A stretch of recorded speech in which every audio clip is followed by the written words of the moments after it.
sida lagu aqoonsado calaamadaha xanuunka coronavirus maalinta koowaad ilaa maalinta saddexaad. Calaamadihiisu waxay la mid yihiin durayga ama hargabka.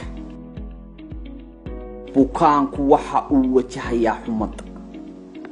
Hunguriga ayaa yara xanuunaya amaba xanuuni doona. dadka difaacooda jireed daciifka yahay waxa ku dhici kara shuban ama yalaaluga farabad.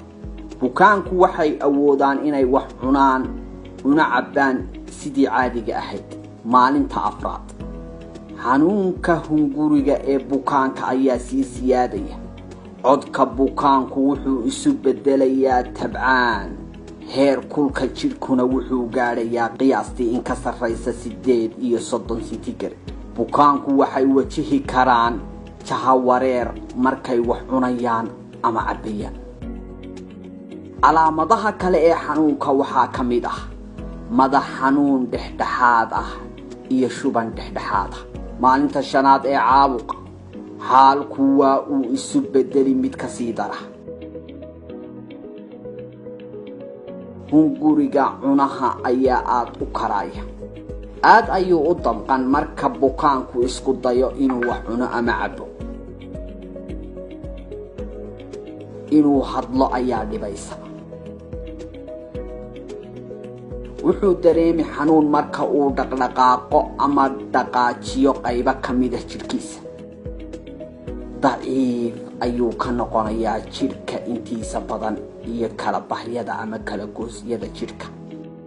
xumaddu waxay weli ahaan doontaa dhexdhexaad 37 sentigrade.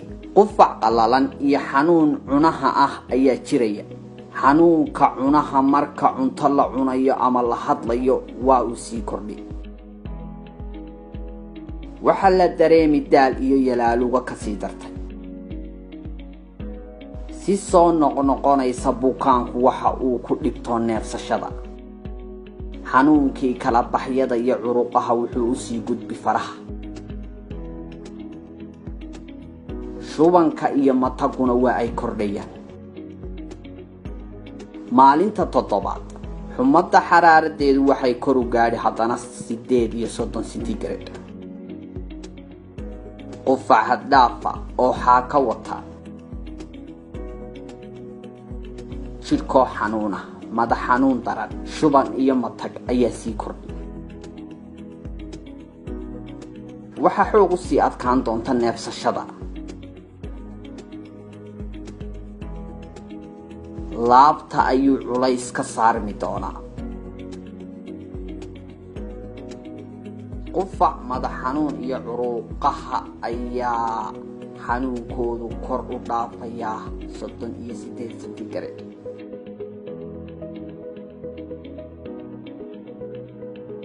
maalinta sagaalaad calaamadaha aynu soo sheegnay oo dhani way ka sii darayaan. haddaad dareento calaamadahaas isa soo baadh. calaamadaha digniinta ay xaaladda degdega ah ee coronavirus ama COV19. neefsashada oo ku dhibta, laabta oo ku xanuunta, bushmaha oo midab doorsooma ama wejiga. liistadu intan oo qura maaha. haddaad isku aragto 3 calaamadood marka horeba xumad, qufac iyo neefsashada oo ku dhibaysa, degdeg u raadso kaalmo caafimaad.